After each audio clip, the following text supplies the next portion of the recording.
Hey everyone, welcome back to Inside the Diamonds podcast. This is episode 13. I'm your host JC and I'm joined again tonight by CJ. How you doing, CJ?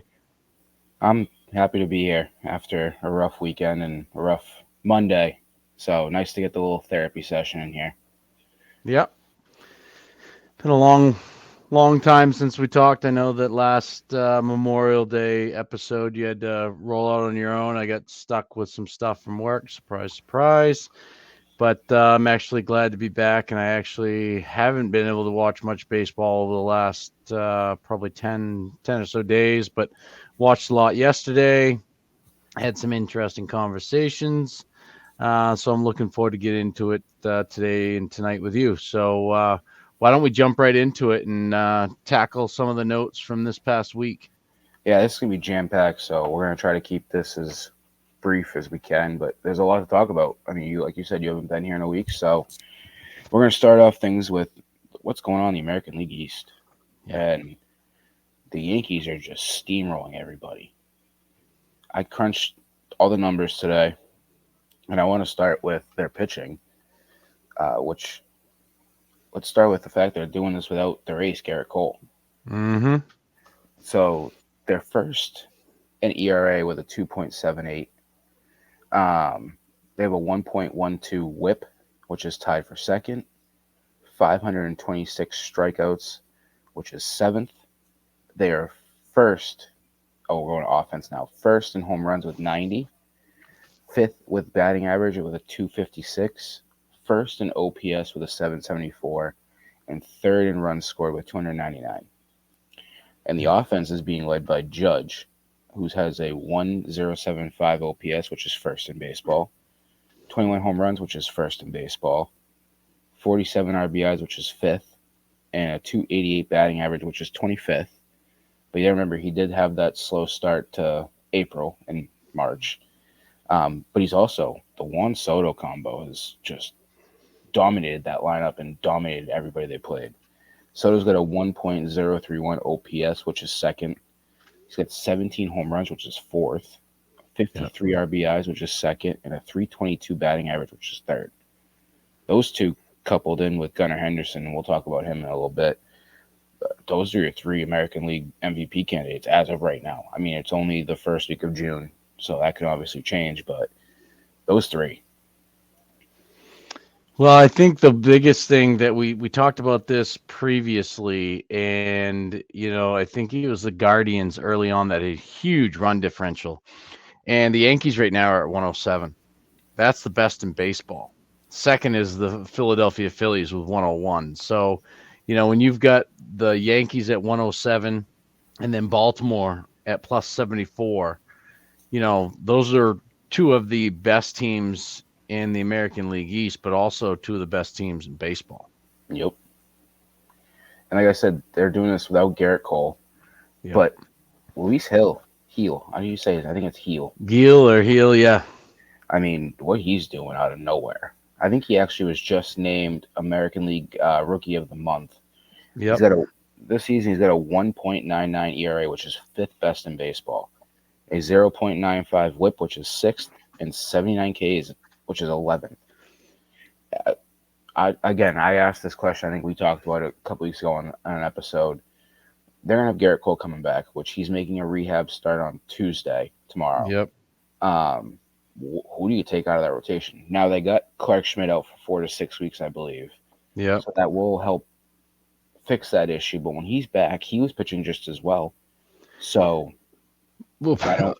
funny you mention that because prior to his injury, in the way they were playing, I'm like, this is a perfect scenario for the Yankees where they can really kind of pull up Paul Skeens esque, if you want, with Cole in the minors and really slow play it because there's no rush at that point in time. Now with Schmidt's injury, there's a little bit more, but I've got an article that I had to put on pause, but for due to work, but my May stars of the month, and the three you mentioned from the Yankees right there, all three of them are included in that article that I hope to get out by the end of the day tomorrow. But they have been red hot, and it hurts to say because I know they're just going to get better, and they won't sit still at the trade deadline either. Yep. I So believe though, I it's think pretty they just got impressive. hit another loss. I believe. I don't know if he's on the aisle, but I thought I heard something today that Clay Holmes is now injured, Oh, which that's a tough one to a back yep, end of your bullpen, and he's been good this year. yep. He's Um, been lights out. Ironically, I have him on my fantasy team. It doesn't say anything about him being hurt. I thought I heard that from somebody, but that'll be something interesting to watch over the next couple of days if that is the case and he is hurt. But as of right now, I don't see anything on it, so we'll have to wait and see. Yep. But the other team in the American League East, like you just said, Baltimore. I mean, what they're doing, and we've talked about this every week, just about. I feel like what they have coming, and Mm, I got destroyed the other day for an article I wrote about. They lost John Means and Tyler Wells for the season, and I yep. thought probably should go add another arm. And I don't know if people read the article the wrong way or if I put it out the wrong way, where I mentioned potentially five prospects, moving one or two of them to get a deal done for Luzardo, Jesus Luzardo from Miami. Um, but people went after me saying, I can't believe you'd give up that much. And I wasn't saying give up all five. I was saying give up two of the five and figure out which two you'd give up. One I mentioned was Samuel Basallo. Yep. He's a catcher, Blocked. first baseman, blocked by Adley Rushman, and not necessarily blocked at first base. You could put him there, but then you have why am I drawing a blank now on his name? But you have another prospect down in the minors. I believe he's actually in AAA now that can play first base. I'm pulling up my rankings right now for them, Well, they have so much infield depth that someone's eventually going to have to be shifted. and we know they're not moving Jackson Holiday. New. They have outfield depth too. I mean, they still They have have Cedric so much Mullins. depth. They It's just unreal. lacking the pitching, and that's why they went and got Corbin Burns and Grayson Rodriguez pitched well tonight. I'm still a little surprised they took him out when they did. And they have Cole Irvin and Bradish and Dean Kramer, and that's with losing John Means. So when I was writing it, I thought a little bit more too. Do they need to go get an arm? No, No. but like everybody who commented on the article, and if you haven't read it, go give it a look. But But read the even whole article. Don't pull the work email where you right, read just enough to think you understand it, because I think that's where you took the heat is people didn't fully read it, because it makes clear sense when you read it that here's what they have to pull from to go make a move, right, and not then right send all of it. at the bottom, I gave you what I think the trade should be. Yeah. But I mean, you got the options to go trade these pieces, and I wrote an article even back before that they needed somebody in their bullpen. But I Yeah. mentioned the back end. And the front end needs a little bit of work too, where you move somebody like you say you go get Jesus Luzardo, you move Cole Irvin into a long reliever role. It helps your bullpen What and it helps about you going pivot. for Luzardo and Scott? You'd probably give up a little bit more. Like I think at that point, I like the idea, but I think at that point where I mentioned you might get away with it if you do like Fabian and um Basallo or Yeah. Kobe Mayo. That was the Yeah. other one I was thinking of. Um, you move one of them, yeah, okay. But then now, if you add in Scott, you might have to change Fabian to Bradfield and go a Yeah. little bit higher up on the rankings. Or you could do those two and throw in a lower guy. I mean, again, they may only have to give up one. I mean, think Yeah. about what they gave up. We've talked about it, what they gave up for Corbin Burns. They didn't give up much. So Luzardo's not even close to Corbin Burns. You could probably get away with two, Enrique Bradfield and lower prospects. But when you start getting a little greedy and you want more, now you start getting to the conversation of a higher end prospect. My father and I had this conversation yesterday briefly because we mentioned Luzardo and I talked about, what you just said.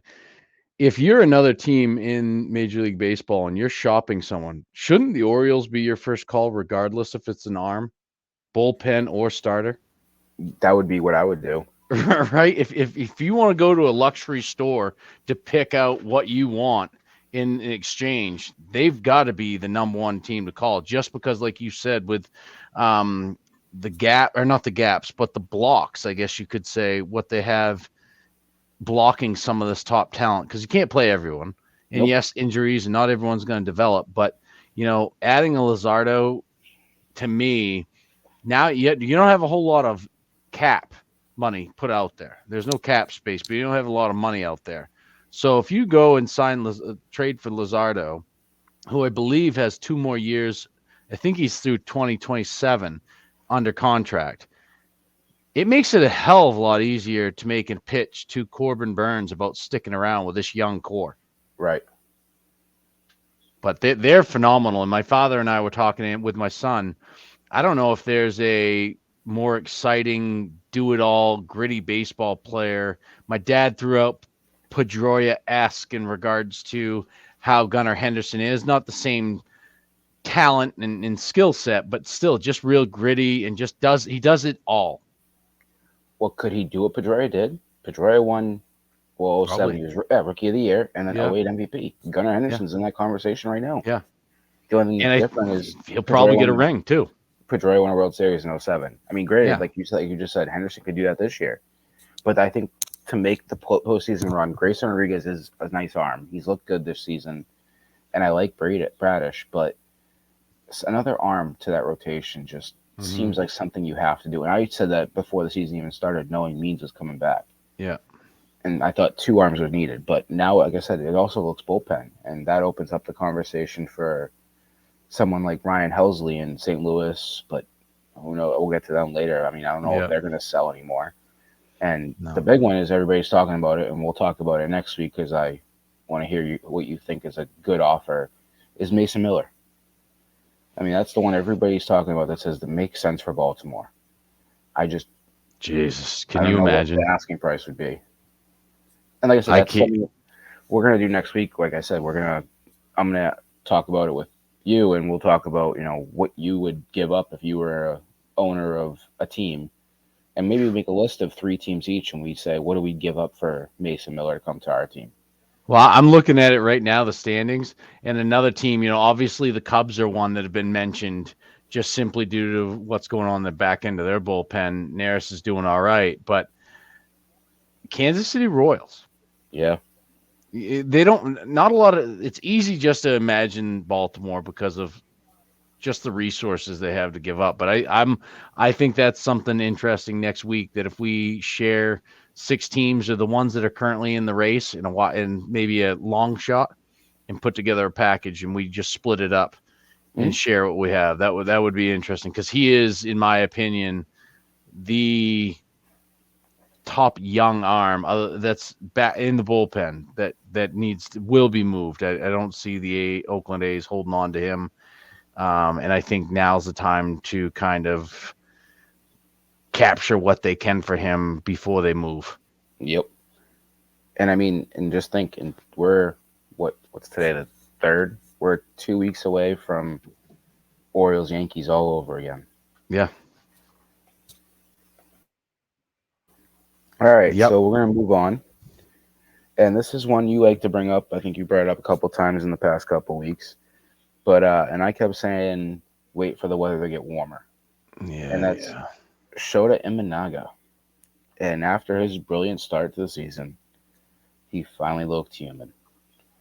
On Wednesday last week, he faced the Brewers. He went 4 1/3, gave up 8 hits, 7 earned runs, 1 walk, and 1 strikeout. Yeah. It was And not good. I went back and I was thinking about it because I had said to you, once it heats up, let's talk about it. It didn't heat up. It was 61 degrees and the roof was closed at Milwaukee. Mm-hmm. So, But Milwaukee's a team too that, well, historically strikes out a lot. But if you're not on, they can take advantage of you really quick. And the whole Cubs team, they have lost four of their last 5. they're struggling. Yeah, and they're dropped into 3rd place right now. So it's not a good look right now for them. Well, he's going to bounce. I think he bounces back tomorrow. Yeah. I mean, he's Well, got I the White mean, Sox. yeah, if he doesn't bounce back, there's bigger problems to discuss. Yeah. I want to see. I mean, he's got to be pitching. It's a 2-game series with the White Sox, isn't it? I just had it up there. I think it's a short one. Yeah, they play tomorrow. Tomorrow, and then they have them. Yeah, it's 2 games. It'll be So he'll go Shota and Sunday. then James Talion. Yeah, and he'll go again Sunday against Frankie Montas against Cincinnati, who's another team that's starting to creep up. If the Cubs don't play well, there's a good chance that they could go into Cincinnati and then drop to 4th. and then the after that, his next start would be the one that we'll talk to a little Yeah. while from now. But that's another one. Mm-hmm. All right, They're now the reeling fun right now. stuff. Not good. Yeah, nope. And PCA, your boy just got called back up. Yeah, they have to do something, but we can talk about it next week. There's a lot of different things. They've got some gaps right now, and they got to do something. A lot of underperforming, to say the least. Yeah, yeah, and the Kyle Hendricks stuff hurts too.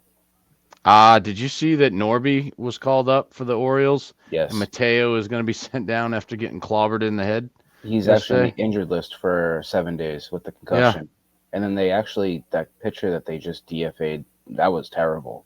yeah. An infinity ERA, couldn't get an out.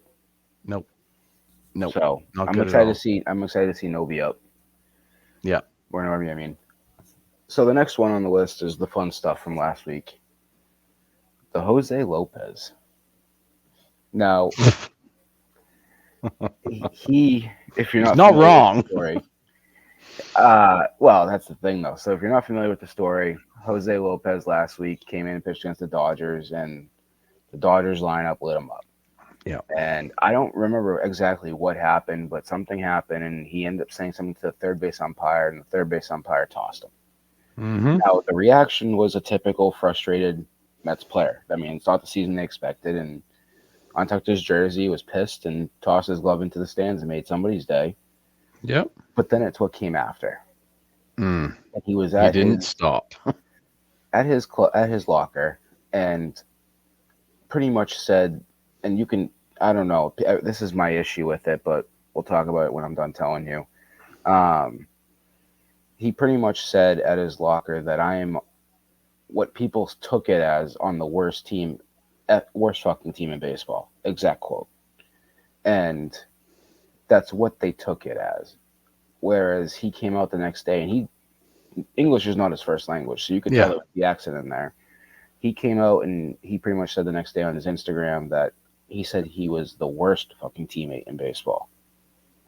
Yep. So my question for this all, I mean, obviously that was the story. That's what happened. He ended up getting designated for assignment the next day, and he even said at the end of the interview that he plans to be there in uniform tomorrow if they'll have him. Yep. And they decided the next day they didn't want to have him, and so he's gone. And the manager even said that the untucking of the jersey and throwing the glove was unacceptable. So now he's gone. But is he gone for his actions, or is he gone because the internet took what he said and misheard what he said and ran with it, and the Mets organization followed that and not what was actually said, and he got designated for assignment because of that? Uh, I think there's probably some truth to that, but there's also got to be probably more behind the scenes to just be gone that quickly with him. Um, I mean, if you're the it's worst teammate in baseball, you should be gone. yeah, If I exactly. mean, at the end of the day, like that's not your cancer in the clubhouse at that point. Yeah, But I get it if you say you're on the worst effing team in baseball. Yeah, they're probably not going to keep you. That's why when I first heard it, I thought I heard the same thing. I had to listen to it about 3 or 4 more times to figure out what he was actually saying. But I was like, wait, did he really just say that? And then he ended it with, I plan to be here tomorrow. They're not going to want you there, buddy. no, I mean, I think that most likely, I think his Instagram and stuff like that is probably him reeling. I don't care if it's your second language or not. Teammate and team are two vastly different things, and I don't think. Maybe I'm wrong. Maybe in the heat of the moment, that's what he meant, and I hope for his sake that's what he meant. But sad thing is he was not far from removed from being a decent closer. Yeah. Yeah. And of all teams right now, with Diaz being down, yes, he blew up. It's I don't know. I think the Mets are a hot mess, and I think they just want to avoid that altogether because the last thing they need is that noise every time he comes out in New York to pitch and just being booed out of the stadium. They got enough problems right now. We're not going anywhere. Let's let him go and we'll deal with another issue. We don't need that. And probably some of the veterans didn't care for it either. I also heard, and I don't know if this is true. I saw a couple people say this on Twitter, but it sounds like his son has some medical issues that has been weighing on him, and that was part of his reaction. I guess it was Meltdown. also his son's birthday, and so that had weighed on him. And I don't know fully if that's true, but I had seen it from multiple people on Twitter. So So if that's the case with the lineup and the mixture, the culture that they've got there with plenty of people that are, you know, that could back him up and if he was a good teammate that would go to bat for him. yeah, that's the interesting thing. Nobody came out after and said anything. Like not a single Mets player had anything to say from what I've seen. I mean, maybe I missed it and I just was scrolling through and I just happened to not see it, but nobody said a word. I haven't seen anything. That place is they're 17 back. It's a tough division to begin with. They've got injuries upon injuries, and just no one's really performing that well. And I saw a list of players that could be shopped off that team. Holy shit. You're not even going to go through a grocery line with 14 items or less with that list. Yeah, They've got so many players that they could get rid of right now. And it makes you think, like, is that becoming potentially a toxic clubhouse? it very well could be. Not good, but it was unfortunate to see as comical it is to see someone throw a tantrum like that. We've all seen the guys take baseball bats to the bullpen phone or throwing out a water cooler, but to untuck your shirt, which I think is pretty damn disrespectful in a certain way, and then throwing your glove like that. I mean, it's one thing if you're in the dugout and you're done pitching whatever, you want to get throw a hooded sweatshirt on or throw on one of the cover up windbreakers, but that was a meltdown. And if it is something to do with his kid, then I get it. But at the same time, sometimes you gotta understand where you are too, because there's a lot of eyes on you. Yep. So that was a interesting situation last week. Absolutely. We're going to stay with that division. And I want to talk about two pitchers on the Atlanta Braves who lost their best player for the season, I think, for Mm-hmm. the season. I mean, I don't think that's been confirmed. I mean, an ACL injury, it was non contact, going back to second, looked like it was done for the year. Mm-hmm. But as far as their pitching, and they lost Strider for the year earlier, Yep. Max Fried has been turning it on as of late. Yep. He, over the last week and probably week or so, he's made two starts. And in those two starts, he's got a 0.53 ERA, a 0.65 whip, 15 Ks, one walk. I mean, and that's in 17 innings. Oh, no, I'm sorry, 17 or 15. Might be one of the two. It's one of the two, but again, the guy is dialed back in, and he's doing what he has to do to help that Braves team that's missing their ace. He pitches again tomorrow. He'll face the Red Yep. Sox. I'm not overly optimistic about that start. Not looking fun as a Red Sox fan, but we'll have to see what happens. Yeah. And also another thing to do, and I think this is if I'm the Red Sox ownership and in charge of all the moves, I'm watching him tomorrow because he is a free agent after this year. And he's one of the guys the Braves have not locked up. Yep. So if you're looking for an arm, especially the Red Sox, who we've all talked about, and I said it, I think I said it to you and I said it to a couple people, this is the guy I want. If you want to go sign Montgomery or Snell or any of those guys, and we'll talk about them later, if you want to go sign either of them, I'm fine with not signing anybody this past year except for Giolito and Yeah. going after Max Fried. Well, we I'll don't buy really it. have a lefty. No, no, We don't there have isn't. any coming up either that are No, really right home about. So no. it makes a lot of sense. It does a little shocking that they haven't locked him up either, though. But they've got a lot of money spent elsewhere too. They locked up like all their position players, but not their pitching. Yeah. The other arm in their rotation, that had looked good was Chris Sale. But boy, did Mm-hmm. he not look good this weekend. And if you're a Red Sox fan, I know it hurt seeing Chris Sale doing what he's doing and Vaughn Grissom not performing and now going Ugh. second injured list stint. But wow, Chris Sale, 4 innings pitched, 8 runs on 9 hits, 1 walk, and 4 strikeouts. This was the 6th game in his career he gave up 8 earned runs. And it was to the Oakland A's. Yeah. If you want to add insult to injury, it was to the Oakland A's. Did I hope it's one of those for his sake that it's one he bounces back because if he doesn't, then there'll be whispers in Yeah, regards, you know what I mean? I haven't checked on his um any of the specific stats or numbers in regards to his velocity during that start or the mixture of pitches, but like hopefully he just bounces back. I go that route simply because we've seen this before where he has one horrible outing, expect him to bounce back, and it's kind of more of the same the next, and then down the road he's taken a stint to rest, if you well, will. so his next start will be against the Washington Nationals. Should be a bounce back. Although you could say that if it was against the Oakland A's again. But then he's got Baltimore. Yeah. So I hope it's not anything, but it'll be something to watch over those next 2 starts. Because he had been lights out. He'd been pitching really good, He was a Cy Young candidate. effective. Exactly. He was holding it together. Once Strider went down, it was him and Freed and Lopez, who's pitched well. But yeah, Yep.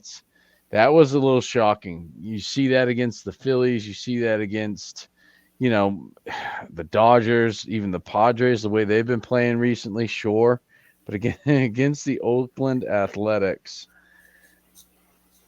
I I mean they're not on paper their lineup doesn't look great, but they've got some guys that can hit the ball. I mean, But Miguel that's Andujar. an yeah. Yeah, do you have a couple home runs off him?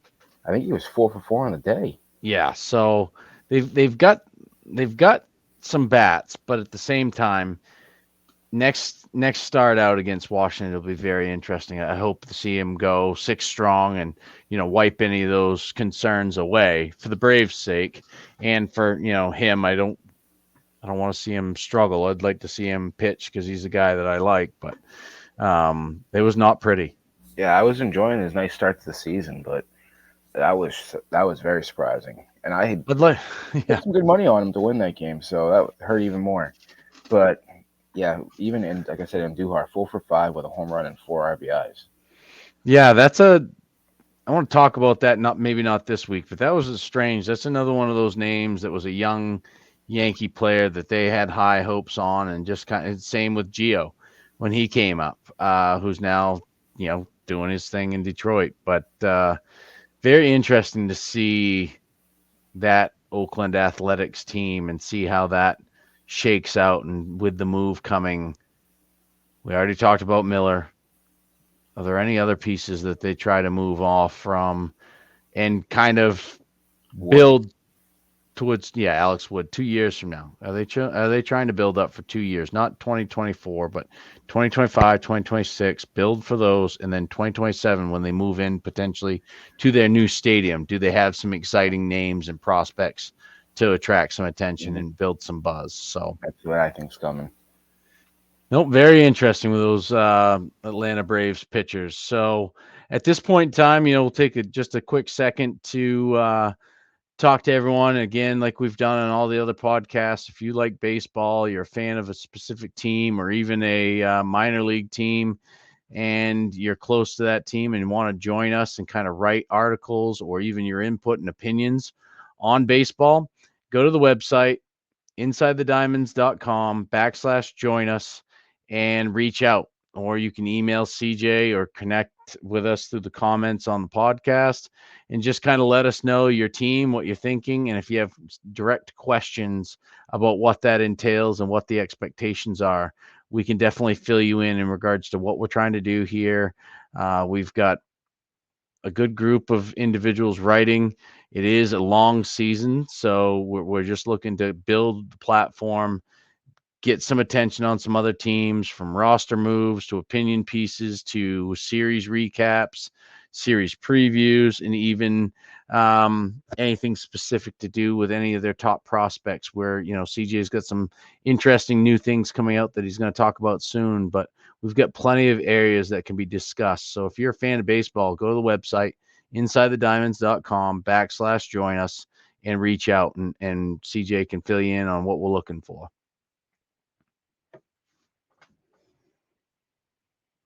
All right. So now that we've talked about the pitching and we've talked about Lopez and his meltdown, this is probably something that a lot of people will overlook just because of where he's at and being a young prospect and no one really knows who he is. But there is rumors floating around of a lifetime ban. You wrote about it, CJ, or texted me about it. Why don't you dive in about this lifetime gambling ban? And it's not Ohtani. You don't want to butcher this name? No, God, no. That's why I passed it on. I believe it's Tucapita Marcano. And I saw the tweet come across today. I haven't had a chance to read any story about it yet, but I wanted to at least touch on it for a second. Yeah. Sounds like he's getting a lifetime ban. He's betting on baseball. And now, from, again, the Ohtani situation, he wasn't betting on baseball from what they said, the interpreter. Yep. This is now the third one this season. The interpreter was the first. David Fletcher is an interesting one. He was an Angels player with Ohtani. He used the same bookie that Ohtani's interpreter used, and was, I believe he's in the Braves system now at AAA. He became a pitcher. Yes, he's with the Gwinnett Spinners. Stripers, yes. Stripers, yep. And he's pitching now. Apparently he had a knuckleball, and he said, let me show it, and then they ended up using him. He's been a reliever. And now they're saying he was gambling on baseball. Now, there's an investigation there. This Marcano one came across as like the investigation's been ongoing, and like it just came across the desk of a bunch of people. And it hit quick. And it's like I said, I didn't have a chance to actually read on it, so that's something maybe for next week where we touch on it. But I wanted to put it out there because it was breaking news today. And he's not – I went through the rankings. He's not in the top 25 anywhere that I could see. Yeah. So he's not like a big-name prospect. It seems like he does have some MLB experience, so that might be why he's not a big-name prospect or anything. But something to watch. So the only thing I'll say to this is I know there's banned substances. We've touched on that, where basically you can't get anything. If you want something, it should be supplied so that it's on the team. These major league teams and major league in general, you see the DraftKings advertising everywhere, FanDuel everywhere. If the major leagues can make money off it, why can't the players with their own money? I mean, to me, there's got to be ways where if you're betting yourself, they could probably, I mean, I don't know. It's not a good look for baseball if the players can't do it. And I'm not saying that it's the same, because the players shouldn't be drinking while they're playing either. You know what I mean? But they advertise booze and all that stuff. But there's got to be a way that they can protect this, because it's only going to get worse. It's only going to get worse. Not just in Major League Baseball, but all sports. It was bad before and probably more hidden, but now it's so easily accessible. Mm-hmm. It's just going to get worse, and it's something's got to be done about it, and it's going to be interesting. It's going to be very interesting to see if they're making an example out of this guy or what. And the thing is, it'll probably be quiet. We won't hear much about the details, unfortunately. Nope. But it's too bad. It's too bad to see that in baseball. Yeah, well, the issue, I think, goes back to a little bit of they don't know, and it's hard to prove if you're gambling on your own team and if you're affecting the outcome. I mean, there was a basketball player that I heard about where he was gambling on his team and was affecting the outcome of games. Oh, yeah. and he got suspended, I believe, lifetime ban this year as well. Yeah, I know exactly who you're talking about. I can't remember if he was a Spur or I think. which team he played for, but that pops into my head. But yeah, it's these guys are going to do whatever they can. And there's so many different ways around it. Having somebody else place your bets and sharing it with them. You know what I mean? I'm sure that for everyone that they catch, there's two or three others doing the same thing, but are just smarter about it. Yep, yep, and it's happening everywhere. Jameson Williams was guilty of it for betting college games for the Lions last year, or 2 years Yep. ago, suspended last year, and a couple Colts players. Like, it's happening in all the sports, Yeah. and I wouldn't be surprised if it's happening in college sports as well. Well, yeah. Yeah. It's And going to be that's tough to worse. monitor. Oh, yeah. Yep. So we'll move on from that. Obviously, we don't have the full details because it was breaking news today. Yep. So we'll move on to the other breaking news from today, and that was Jose Urquidy Yep. sounds like he's going for his second Tommy John surgery. He's going back to see a doctor, and they haven't said anything about it yet, but that's what it indicates. He was coming back. He was on a rehab stint. He had made 3 starts. He was gone 10 1/3 innings. He's given up. He's got a 6.97 ERA, 8 strikeouts, and a 1.45 FIP. His last start came on the 24th of May. 3 2/3 innings, 4 hits, 1 run, 3 Ks. Yep. And something's clearly not right. You could tell.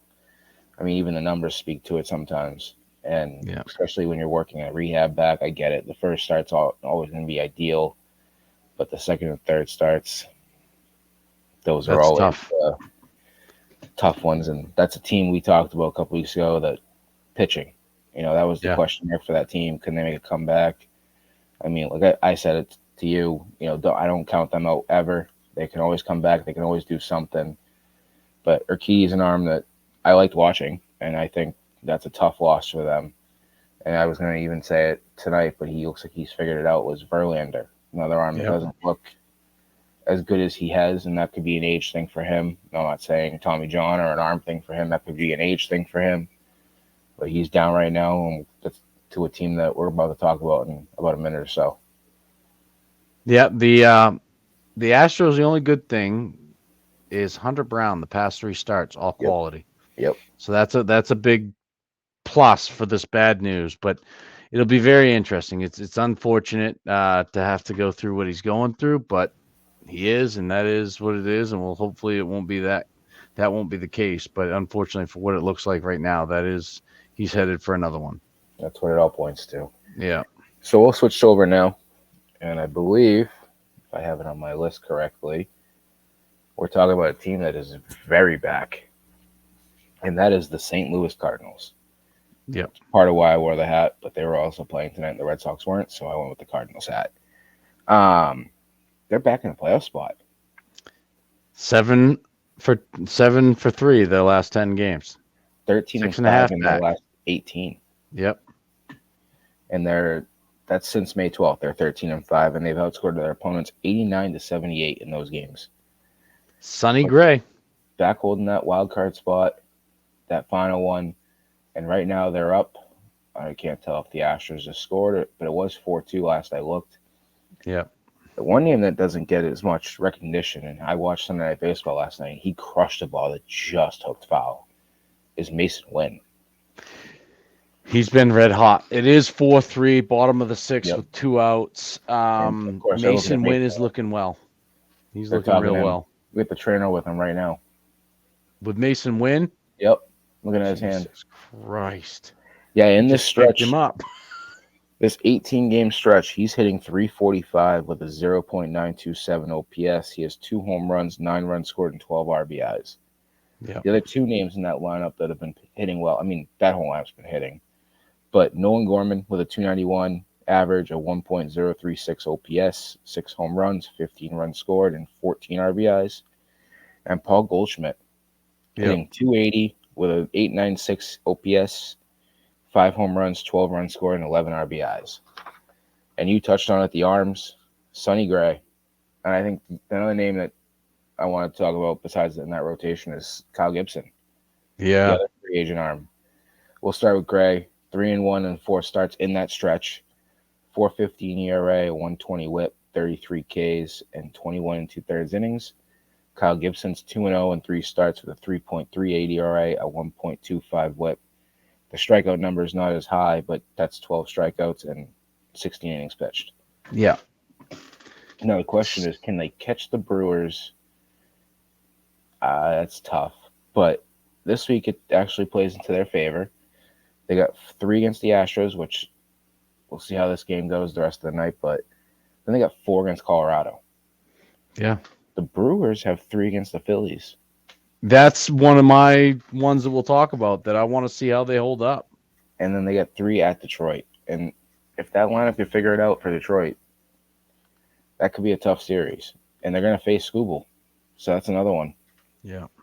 So the Cardinals have a chance to – they're not going to catch them this week, but they have a chance to make up some good, solid ground and get back in the race.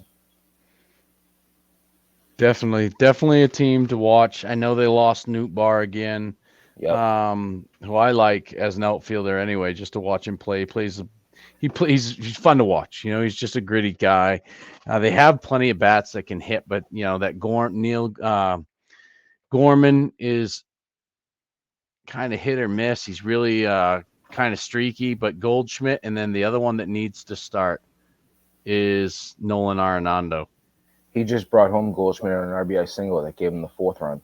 If he gets hot too, and you've got the corners hitting, and Mason Wynn setting the table if he's not hurt, that team with the pitching they've got right now can definitely make some noise in that Central because it's a hot mess right now. I really think they could win that division. The more I've watched them over the last 2 weeks, I mean, I watched them a lot during that Red Sox series, and that's what got me back on the train of they might actually not be that bad anymore. And last year might have just been a fluke and a cold start to this year. And since then, they've looked fantastic. The one player I want to do a little bit more homework on is what Walker's been doing down in Memphis. Yes.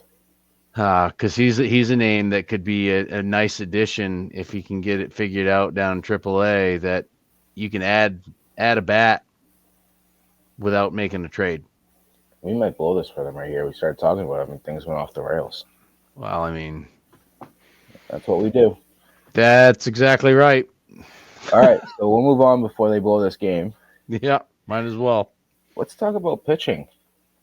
And 2 arms that were talked about a lot this offseason, and everybody thought they were going to get the bag, and they didn't get the bag. They ended up taking cheaper deals and betting on themselves, and the bet, speaking of gambling, kind of really kicked him in the groin. Blake's now signed with the Giants, and he's now on the injured list. Yep. He struggled last week. On May 27th, he went 4 innings, 4 runs, 3 earned, 5 hits, 2 walks, 7 Ks. Then on Sunday, 4 2/3, 3 runs, 3 earned, 5 hits, 3 walks, 7 Ks. Now on the injured list. Yeah. He has not gotten a win. His ERA is above 9. And the big one, and this is an argument I've said to a lot of people on why I didn't want him to be a Red Sox when they asked. And I said, he doesn't seem like the kind of guy that goes past the 5th inning very much. Mm-hmm. Well, let's prove that because he hasn't pitched past the 5th inning at all this year. The farthest he's gone is 4 2/3. Yep. And that's in how many starts? 9, I believe. Yeah. 9 starts, and the guy can't get out of the 5th inning. He's going. And he didn't really go through the 5th inning before either, though. No. So that's the first arm. Second one is Jordan Montgomery. Oof. And he was linked to a lot of teams. I mean, the Rangers fans wanted him back after helping them win a ring last year. He was dominant in the postseason. He really wasn't dominant. No, everyone thought he was because the Rangers won the World Series. He didn't pitch horrible. The lineup is what won that for them. He wasn't horrible. He held his own, but he wasn't the guy that was going to go in and just shut everyone down. Yeah, he had weak contact, and we have talked about that. And that's like just his stats at Fenway. I didn't want him with the Red Sox. I didn't want him with the Cubs. I didn't really see a good fit with him. I thought San Francisco would have been a good fit. The Diamondbacks kind of surprised me, but with Erod's injury, they made the move. I think of the between him and Snell, I think he'll have a better season in full. Yep. But Well, he got no, rocked on Friday. He went yep, 4 innings, gave up 9 hits, 8 runs, 6 earned, 3 walks, 4 Ks. He's now 3-3 with an ERA just under 5.50, 1.55 WHIP, 28 Ks, and 44 and a third innings pitched. yeah, not good. So not good. And we just got breaking news. You ready for this one? Brewers are sending Robert Gasser for an Come evaluation with on, elbow soreness. good God. And that's the guy we talked about 2 weeks ago Yep. and about how he was looking good. And it's another arm now. We Elbow might as well soreness. start talking about a different sport. Yeah. At Yeah. this point, there's gonna be no arms left. We're going to turn this into a gambling show. There we go. Yeah, well, don't bet on the Red Sox on Sunday anymore. Well, that's all over, yeah. The Phillies did end up beating the Brewers tonight, Yes. so the Cardinals can pick up a game. Yep, I could. Yeah, that's right. So they'd be 6 back. That's why they're 6.5 right now. So they'll be 6 back because they were 7 entering play today. Yep. The next big story from the last week. Again, I told you there was a lot. There is. So hang with us. Actually, this is the last story from the last week, I believe, right? Yep. And that's Tommy Pham. And that was yesterday. Mm-hmm. And that is, I want to find the exact quote while I talk about this story. But if you didn't see it yesterday, Tommy Pham was at third base, and the White Sox are a miserable franchise. Yeah. Miserable. I mean, they've lost 11 straight games, and that includes yesterday. And they're 15-45 on a pace for a 40-122 record, which is the worst since I believe I heard 1935. Yeah. Maybe even sooner. There might have been one team after that, but it's not looking good. And everybody talked about the A's last year and how they were bad, how they were on pace for, a record-setting season. But yesterday, Tommy Pham, in a one-run ball game, or was it tied? I want to say it was a one-run game. Yeah. Was on third, and it was a shallow fly ball to left field. Christian Yelich, everybody knew was coming up firing. And for some reason, the third base coach sent Tommy Pham, and he was out by a mile. Yeah. And depends what broadcast you listen to. I thought the White Sox broadcast was fantastic and how they went off about the whole situation. Yeah. So you had a chance to listen to the broadcast, listen to both, but the White Sox broadcast is fantastic about the play. He was out by a mile and got up, and Contreras was just pumped up. I think Contreras was more yelling at Christian Yelich for the throw, and Pham took it as he was getting yelled at, and so things escalated. Nothing extreme happened. Like, there was no punches thrown. The home plate umpire just separated Pham from Contreras for the Brewers. And Pham went to the outfield and was on his own. Then he started shadow boxing. Like, that was the weird. Like, he's just getting ready to go in the outfield. And then after the game, the first thing, and I don't have the quote for it, but the first thing that Pham said was he pretty much threw all the blame on the third base coach. Like, you're going? Like, you're sending me? Okay. Your job is to listen to the third base coach, and he's sending me even though everybody knew that ball was in and I was going to get hosed. But, okay, I'll go because you told me to. Yep. But then it was after that. And Tommy Pham said, there's a reason why I do all kinds of fighting in the off season, because I'm prepared to fuck somebody up. Oh, I loved it. The other thing I heard today was, what's his first name? Pat Murphy for the Brewers, the head coach, the manager. Oh, it's Murphy, but I don't know. It's Murphy. I just can't remember his first name. Always escapes me. I want to say it's Pat Murphy. Pulling it up. Hold on. Watch. I'm just gonna type in Pat Murphy, and something weird is gonna pop up. Yeah, Pat Murphy. So it's Pat Murphy, and he pretty much said, I don't have the exact quote for him, so I'm kind of going with a little bit here, but he pretty much said that it was like a showcase, like Tommy Pham was, you guys see what I can do? I can do this for you. I'll stick up for him. Like, almost like he wants to be a Brewer is what he took it as. So I don't know. Pat Murphy liked it. He wanted that kind of energy for his team. It was a very weird thing. I mean, Tommy Pham is notorious to be in skirmishes. I mean, remember he went out Oh, to the field and slapped Jock Peterson in the face over fantasy football. hey, he's So passionate. He doesn't like to lose, but he's always seems to find himself on a team that needs a body, and he just performs. I think one of the things too that I don't think he's a bad teammate. I think he's what coaches want because, like you said, like he knew he was going to be out. He could have very easily just not gone, right? But he did exactly what his coaches asked of him and was out by a mile and got shown up. Whether Contreras is cheering for Yelich or not, you know that that's a form of being shown up, and he knows it's not on him.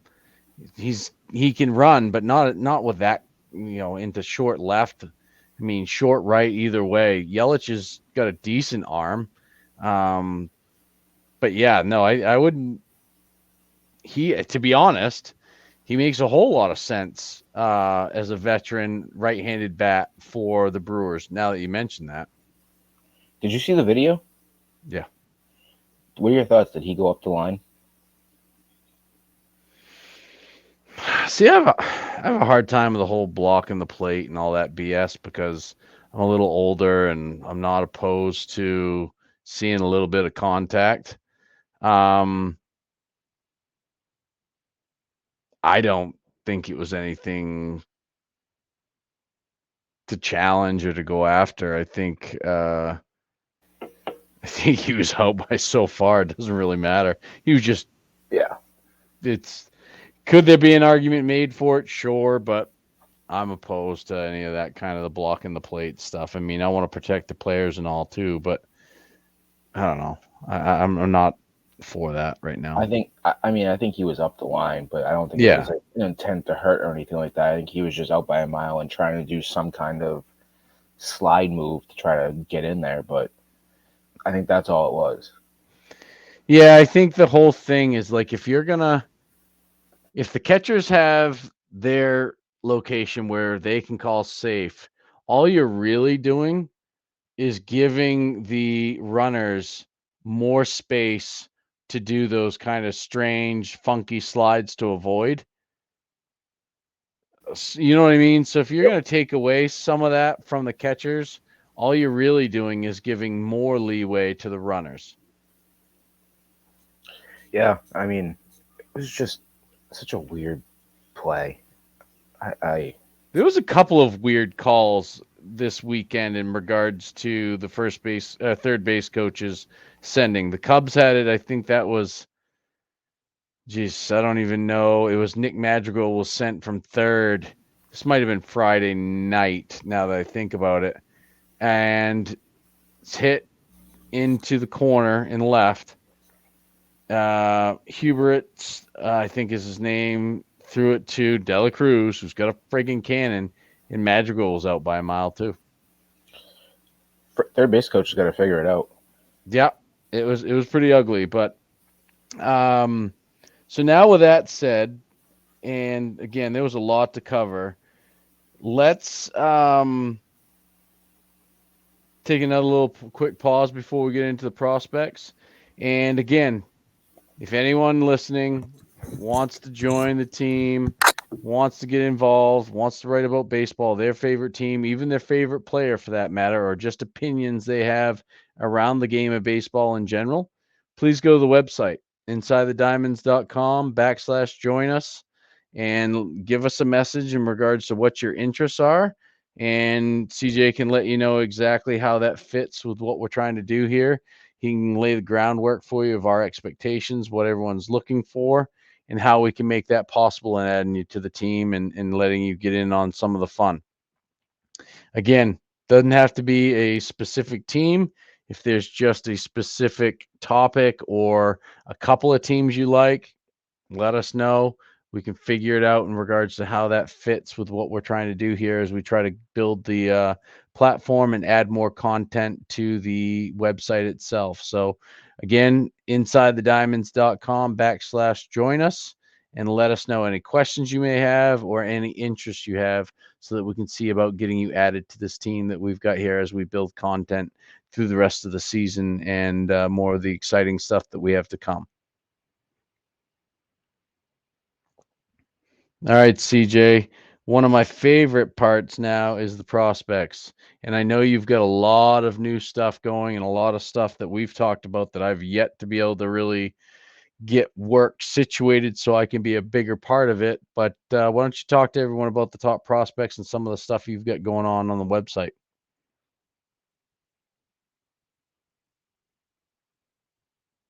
You're muted, bud.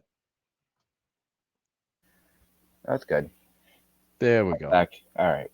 So, if you're not familiar, we were doing Down on the Farm, and we were doing, what was there, 6, 7 teams I think we talked about.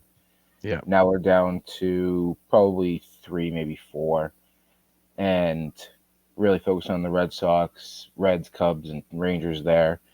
The other thing I started doing was we're doing by league. So I Yep. started doing the Eastern League and the International League. And with doing this, you find more players because what I was doing was I wanted to make sure that every team in each league was covered. So, for instance, say the Royals in AAA don't have a prospect in the top 100. I'm doing an honorable mention, so at least somebody in their Yep. system is being mentioned. So, when I was doing that is I want to go through the AA, the Eastern League, because I feel like a lot of people focus on the top 5 prospects and then AAA because they're right before the majors.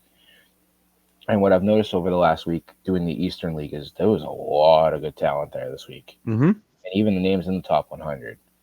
So I'm going to go through a couple teams, and if you're a fan of this team, this is something you're going to want to tune in for. We're going to start with Binghamton. They're the Double A affiliate of the New York Mets, and their prospect who, once I get my rankings updated, this guy will be in my top 100. His name is Brandon Sproat. I believe that's how you say his last name. Yep. Last week, he went 7 innings, 1 hit, didn't allow a run, walked 1, and struck out 10, which is a career high for him. Down in Bowie, the AA affiliate of the Orioles, 2 names we already mentioned tonight, Judd Fabian and Samuel Basallo, have combined for 16 home runs and 48 RBIs this season. Wow. 2 names I mentioned in that trade for Jesus Luzardo. And the more I Yep. thought about it after the article came out and I saw their stats, maybe you don't trade them. Where's Fabian? What position? Outfield. I actually watched him a lot in college. He was at Florida. Yes. Okay. That's why it sounds so familiar. You think about that trade even more now, and you just mentioned Fabian as an outfielder for power, and then the catcher. The Marlins don't have chip for catching. They have no hitting prospects. None. Their top 3 hitting prospects in their system are all pitching. Mm-hmm. I forget. I think when the first bat comes into play, it might even be 4, might be 6. It's like right Yeah. around that area, but it's not good. No.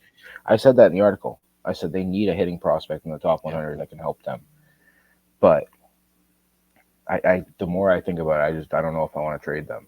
And Fabian was actually drafted by the Red Sox and didn't get a deal done and went back to Florida, from what I remember. I believe, I don't know if that was out of high school, if that was out of Florida, but I do know he was drafted by the Red Sox originally. Did not get a deal done and went back. The other player there is Kyle. Geez, I'm going to butcher this name, but I want to say it's Bovich or Brovich. He went 6 innings, didn't allow a hit, didn't allow a run, walked 1, and struck out 6. Another team is Portland, which we talk about this one a lot because we're Red Sox fans. Kyle Thiel last week was a Yep. great week. 10 for 24. He had 3 home runs. 2 of them saved the game for the Sea Dogs. One of them on Friday, both of them actually came in the 9th inning. On Friday, they were down 6-5 to Altoona, who's the AA affiliate of the Pirates, and they scored 6 in the 8th. Or I'm sorry, Altoona scored 6 in the 8th to take the lead, and then Kyle Thiel hit a 3-run home run to tie it, and the Sea Dogs would win in extras. On Saturday, he did it again. He had a grand slam to make it 6-4 Portland. Altoona ended up tying it 7-7 in the bottom of the 9th, and Portland would win it in the 10th. Yep. Kyle Thiel's making a name to put himself behind the plate in AAA. Another one, Marcelo Meyer, leads Yep. the league in doubles with 19. He's 8th in batting average with a 295. He has 6 home runs and 27 RBIs. Another name in the top 100 that is a Once big. you get moved up, He's got to be moved up soon. I don't so know at why. least I mean, you look at it. I mean, yeah, they got Rafaela playing short right now, but even my father and I were having that conversation. He's your best athlete on the team right now. Is that really where he belongs? Is it short? You can move him anywhere. You could put him at Yeah. third. You could put him at second. I just think you got to get him to AAA at some point soon. Even if he's an idea to call up in September, you got Yeah. to get him to AAA at some point. Get him to Worcester, see what he can do, and go from there. Because you still don't. Trevor Story's probably not coming back this year until maybe end of the year. And even if so, he's probably better fit to be your DH. He's not coming back at all, I don't think. And if he does come back next year, how long do you expect to have him for? Put him at DH. Yeah, well, you got your Sheeta's contract you got to deal with, 90 million, and nobody wants that. You know who Yoshida reminds me of is Kosuke Oh Fukijoma or yeah, whatever from the from from the yep, Cubs. That's when he first came to Boston. I'm like, geez, I've seen this before. I've seen this before. All too familiar. But hopefully you can prove me wrong. But yeah, that's I didn't mean to cut in there with Meyer, but he's a good one. I'm interested to see what he can do at the next level. that's exactly why I want to bring this stuff in because it's stuff like you just said people don't know and all that. The Yep. last one for Portland is my favorite prospect to watch, and I've been locked in on him since he was in Greenville. It's Luis Perales. He got promoted to Double A Portland. He made his first start last week. Got a win. Went 5 innings, gave up 2 hits, allowed 1 run, was not earned, walked one, and struck out 7. Yep. This guy, when I update my Red Sox rankings, might be making his way to the top 5. Might be. Okay. I got to look Yep. at it again, but Gonzalez might have to fall, and I think Perales might take over as the top pitching prospect in the system. Yep. I wrote an article too the other day, the 4 arms in the system that are surprising everybody, and I also mentioned how I like Cooper Criswell. I saw him pitch on Saturday. He pitched well. I mean, he faced a tough Tigers lineup that's struggling, and I debated, do you call up Richard Fitz and have him become that starter and see what you got with him? Because he just turned in a brilliant outing last week for Worcester. Yeah. So it's worth a shot. Next one, I don't know how they keep doing it. They just keep finding bats. It's the Somerset Patriots, which is a Double A affiliate of the New York Yankees. Yep. They currently have Jason Dominguez, and he's on a rehab assignment. He's actually just moved up to AAA today, so he'll be at Scranton Wilkes-Barre. And they also have Spencer Jones, who's the top bat for them in the prospect rankings. Domingue, 6 for 16, 3 home runs, 5 RBIs, 5 runs scored. And that's in, I don't know what the it's a small sample size. Yeah. A rehab assignment. Spencer Jones, 7 for 23 with a home run, 7 RBIs, and 1 run scored. I talked about him after the prospect showcase this offseason and how he's going to just be another bat to that lineup. Put that ad in. They got 2 more down there. Ben Rice and Agustin Ramirez. Both of them have 12 home runs, which leads the Eastern League. Ramirez has 35 RBIs and 37 runs scored. Rice has 26 RBIs and 34 runs scored. Either of those guys first baseman? I know Dominguez plays out in the outfield I anywhere, don't but believe so. I think one's actually a catcher. great. I think Ramirez is a catcher off the top of my head. I'm pulling it up right now. Ben Rice is from Massachusetts, and he's a catcher. So Rice is the catcher. Okay. I only asked that about first base because that seems to be a spot that if you can keep Soto, keep Judge, and Dominguez is coming up, and you throw one of those, Spencer Jones is outfielder too, right? Yeah, but he's probably going to be the DH. I think they're going to end up trying to move Stanton, and Spencer Jones will end up being the DH. Yeah. But both of those guys, Ramirez and Rice, catcher, and Ramirez can also play first base. Okay. So, So there is someone for first down the line there. You're right. They constantly, and Dominguez is someone that's on a rehab stint, but they've got some youth, and they always find it. and Garrett Cole will be there on Tuesday rehabbing. and Yeah. they're in the top of the division in the I believe it's the East. I think I forget what it was. Eastern League East Division. Yeah. They're up there with Portland leads the division. Yep. I did know that. They just took it over. I think it was Hartford for a little while. The Yard Goats. Yep, and they're dealing with some injuries there too. Yeah. Well, next one is Harrisburg, and the only big name that I want to talk about right now, there is another one there, and I wrote an article because I covered the game against the Fisher Cats a couple weeks ago. There's five. They're 1 through 5 on a normal day is just loaded for the Nationals' future. But the big one is Dylan Cruz, who was drafted after Paul Skeens last year. He was Yep. talked about as potentially going to the Pirates, and the Pirates went Skeens, Nationals went Cruz. So Cruz had a hit in every game this past week. He went 8 for 22 with a home run, 3 RBIs, and 3 runs scored. Yep. So he's a name to watch. He didn't look great when I saw him, but you can see it's there. It's just Yeah. it was an off game for him. The next one is New Hampshire Fisher Cats. This is a name I've followed a lot, and he's in my top 10. I don't have him making the top 100 at least for a little while, but it's Josh Kasevich. He's fifth in the Eastern League in RBIs with 32, second in batting average with a 311, and fifth with doubles with 12. Yep. So it's a bat to watch. The Blue Jays clearly a lot of question marks there. And I think Arovis Martinez, I've talked about at AAA, is the one that's going to come up. I think once he gets called up, I wouldn't be surprised if you see Kasevich head to Buffalo. But Makes that's sense. Makes we'll see what sense. happens there. The other one, he's been honorable mention every week for the Richmond Flying Tigers, who are the AA affiliate of the San Francisco Giants. It's Hayden Birdsong. This season, he's 4-2 with a 2.28 ERA, which is fourth in the Eastern League, a 1.13 WHIP, which is eighth in the Eastern League, and 55 strikeouts, which is sixth. Yep. He's been someone I've been covering a little bit. I don't know if I'll have him in the top 100, but he's a name that I think could be borderline by Yep. midseason. Yep. And that's the 7 teams I wanted to talk about. I mean, there's 12 teams there, so the teams I didn't mention were Hartford, who's Colorado. I didn't mention. Wow, this is gonna bug me. Um, I'm trying to go through division by division on who I missed. I didn't mention Akron, the Rubber Ducks, the AA affiliate. I didn't mention Erie, the AA Yep. affiliate of the Tigers. I didn't mention. I think I covered that whole division after that. I didn't mention Reading. Reading's at the bottom of the division, so there's not much happening there. Yeah. I think the name to watch that might get called up there by the end of the season is Justin Crawford.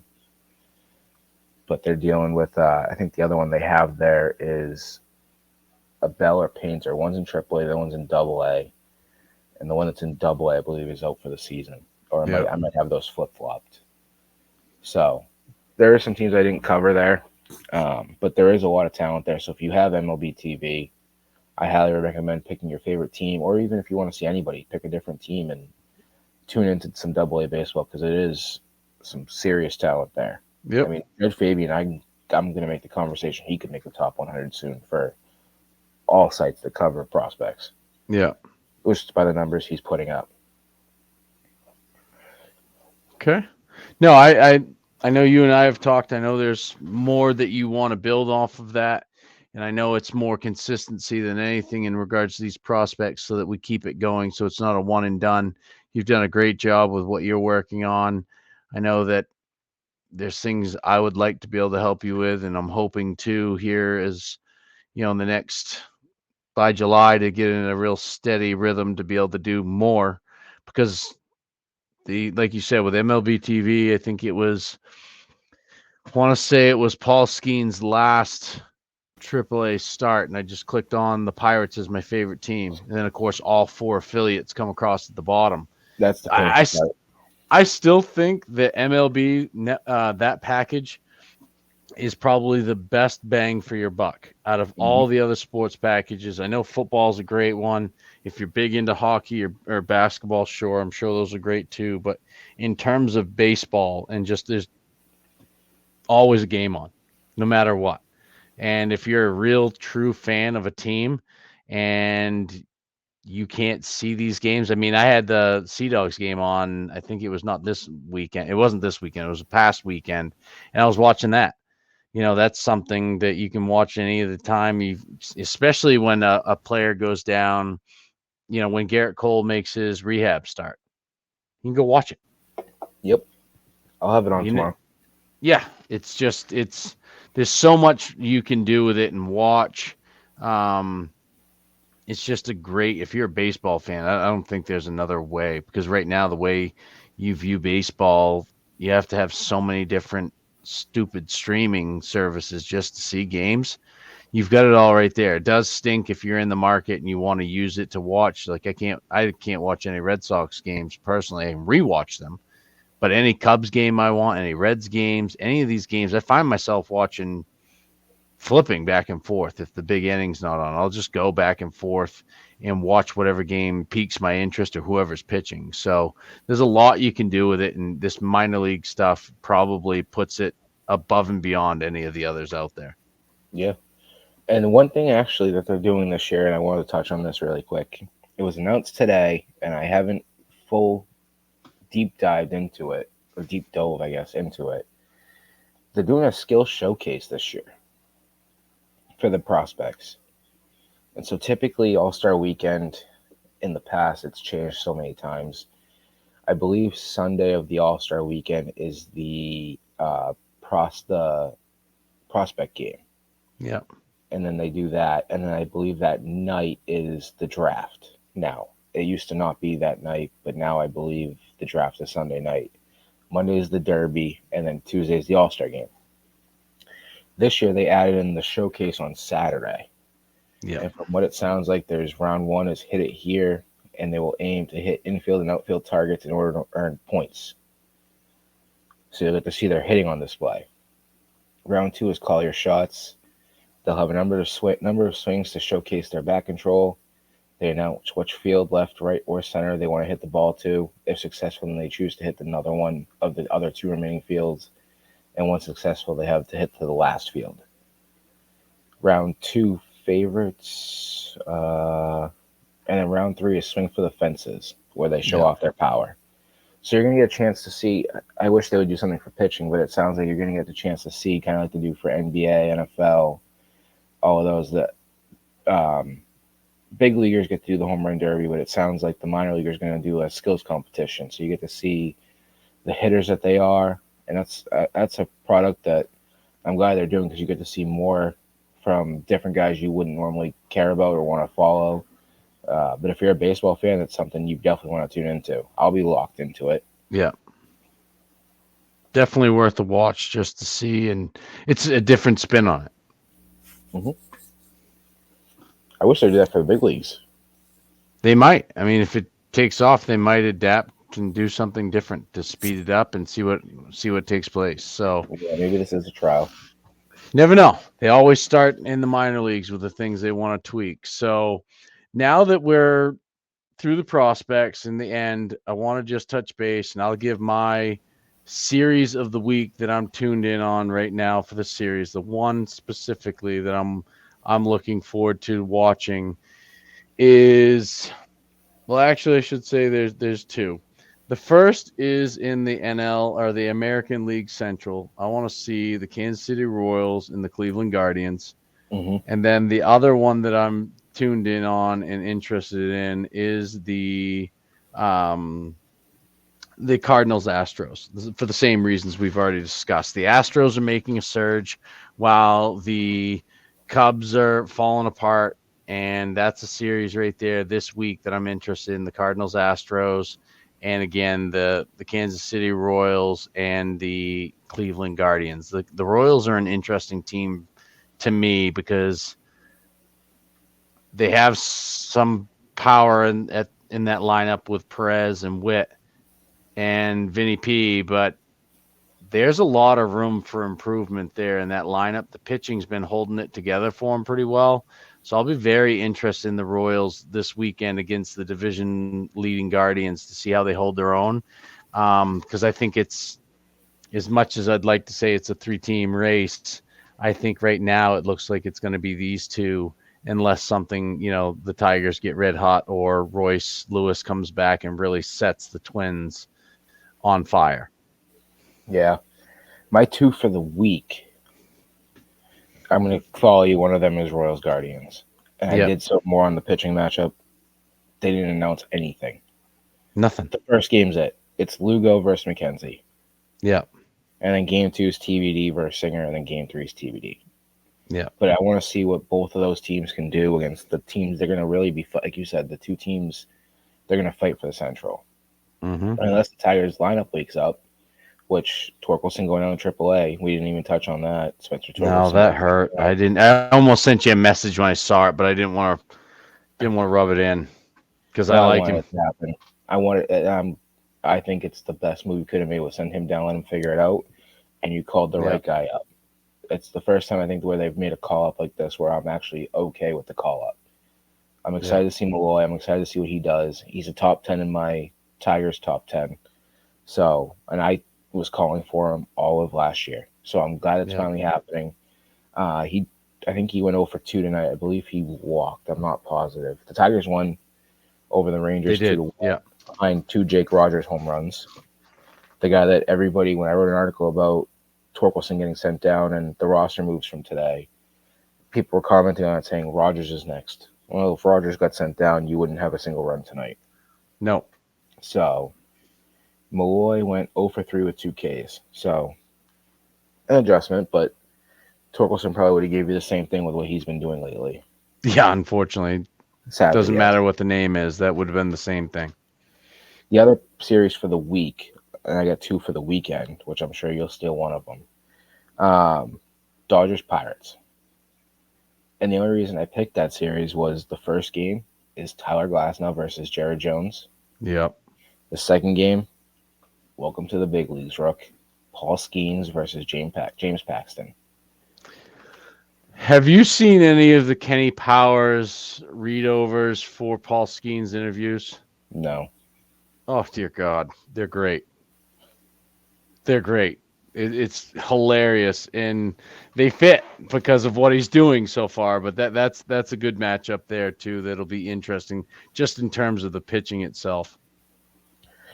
And then, do you want to do the week? You want to do the weekend first? I'll let you go because I know one that you're gonna potentially steal is one that I've got my eyes on for different reasons. But go ahead. The first one I'll do is the obvious one, the potential World Series matchup of Yankees Dodgers. And the first game Fridays on fucking Apple TV. I just bought it because the Red Sox are on back-to-back Fridays. Yeah. So I got it. And so now I'm happy I got it because that's another one. And I wasn't going to buy it. I was like, oh, you know what? I'll do the 7-day free trial, which maybe is what I did. And I didn't buy it actually yet. But the Red Sox are on again at the end of June. So I was like, buying it for a month just makes sense. It is a good broadcast. I will say that. My favorite part, the broadcast is okay. My favorite part about it is you can pick the radio broadcasts. Yeah. In the right corner. You can pick your favorite team and go to their radio broadcast. So I watched both Red Sox. Well, I found out about it for the Tigers game. Yeah. So I watched Friday's game with Joe Castiglione and Will Fleming calling the game. Yeah. That's my new thing. I'm not going to listen to the Apple TV broadcast. No, it's just nice. Not the graphics, but the actual like footage of the game. Great. But having that as an option, can't beat it. I got tired of listening to them talk about the Mookie Betts trade, how you got Connor Wong for anything. I was all set after that. Like, why are we going back to this? So long ago. Leave it. 4 years. Leave it alone. Like, Verdugo's not here anymore. Who cares? We didn't keep the best player in baseball, or one of the best players in baseball. Yeah. But the pitching matchups. I went through them today, and again, they're not announced, but I went through them based on who should start. Yeah. It looks like Yamamoto's getting the first game. And he's supposed to face, I think his name's Potet. I don't even know how you say his name, but I think that's supposed to be Clark Schmidt's spot. The other one is Gavin Stone versus Cortez, but Sunday Night Baseball. Luis Hill, or Gil, again, however you say it, against Tyler Glasnow. 2 of the hottest pitchers in baseball right now. And if you're not familiar, I'm going to drop a plug in real quick. I wrote on Saturday, went live with a graphic as well the top 10 starting pitcher power rankings for us. I'm not sure if I'm going to do that every week or if I'm going to do it every 2 weeks. Okay. But as of right now, Tyler Glasnow is number 2. If you want to see who's on it, that article is available. If not, the graphic is also available. Either one, but the top 10 is out. Chris Sale was on it, and that might change. We'll see what he does in his next start. So give that a check. But Glasnow is number 2. Yep. So I'll tease that. The other series, I'm sticking with a team we already talked about, and I'm going with Mariners Royals. Yeah. And I looked at the pitching matchups. That's supposed to be Alec Marsh against Bryce Miller, Cole Reagans against Luis Castillo, Yeah. and Sundays is the best one. Seth Lugo versus George Kirby. Yeah. I think Sunday is just made for a pitching. It Match. is. There's some good ones this weekend, but that was the Yankees Dodgers was one I was interested in, but that was one that was kind of underlaying to me because depending on how they fare against the Guardians, they go and play the Mariners and they can win that series. That to me proves quite a bit, especially with that pitching that the Mariners have. Is it My, wrong to say if they win, they go 5-2 this week with one loss against each of those teams, that they could be in probably a game and a half back? yeah, I mean it's not that far off. I don't know who the Guardians have this weekend. The Guardians, well, the Guardians have the Marlins, so it's gonna be a little harder to make up ground there. Never mind.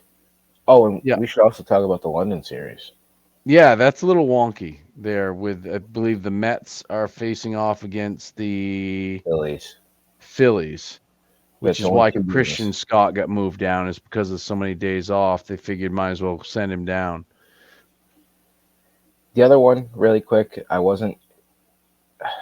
not as intrigued by it after tonight watching the Rangers game, but is it a World Series? It is a World Series rematch, isn't it? Rangers Giants.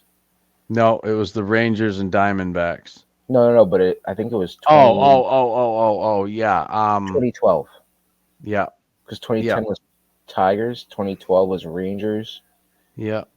and 20. Oh, maybe I have that backwards. It was Royals was the 14 one because they won it in 15. 14 was the Rangers and 12 was the Tigers. That's what it Okay, was.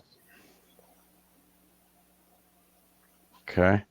So my series that I'm most interested in, obviously the one that we mentioned, the Royals, Mariners, the Yankees, Dodgers, just because of the pitching matchup. So those two we know. The other two that I'm tuned in on are obviously the Cubs, Reds. The Reds are playing better baseball right now. They've got TJ Friedel back. They've got the arms pitching well. If the Reds can go in and take that series, there's a chance that the Cubs, as I've said, could fall into fourth place. But the other series for me that's more intriguing is based off of what they do against the Astros, and that's the Cardinals. If the Mhm. Cardinals can win the series against the Astros, they then get the Rockies. And it is, I believe, it's in St. Louis. But if they can come out and they can take on and they can win the series against the Astros, they actually have a 4-game series against the Rockies. And the most likely they're going to be 6 games back at the end of play tonight if they can pull out that one. Yep. The Brewers play the Tigers. So if the Brewers even split that or win that series 2-1, or if they even God forbid lose the series 1-2, we could be going into Monday with St. Louis a game and a half back. Hmm. And that to me is scary for the rest of the National League Central. The Reds too. I mean, the Reds could come back and we could see the Cubs fall down even further, especially with the way Pittsburgh's pitching staff's been pitching. And that to me is a big one. The Cubs have to stop this slide against Cincinnati in Cincinnati this weekend. But the Cardinals, to me, even though it's not going to be a great series in overall, if they come in and do what they're capable of and keep that winning streak going and momentum, it could really catapult them into the next week. And that to me is the most interesting, is that what this Cardinals team will do. Because I think next week, especially, they go back and they've got the Pirates. So it'll be another divisional matchup in the start. So it's going to be very interesting to see what happens. And the Cardinals team for me, for like, I love to watch Sonny Gray pitch in general, but I really like, as much as they're a rival, I enjoy watching their baseball games. They're a lot of fun to watch. Yeah. So One other that's thing, what I've got for the weekend. Go ahead. one other thing I want to plug is as a baseball podcast where we cover prospects and everything. It's College World Series time. Yeah. So that started this weekend, and to me, I love March Madness.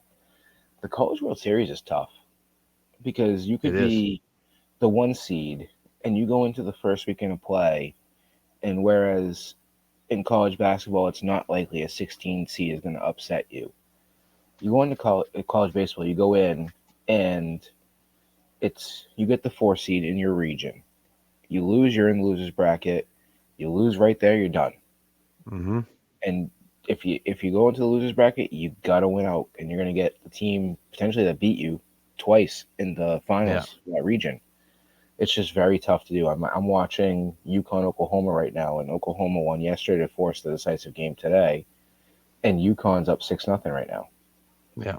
And so it's a perfect example of Oklahoma's a 6 seed, Yeah. or the sixth overall seed in the tournament, and UConn just barely got in. I think they're a 3 seed in that region. And UConn steamrolled until they lost yesterday, and now they're up 6-0. So It's a it's lot of fun, but like you said, you get in that losers bracket. It's tough sledding because there's no mistakes.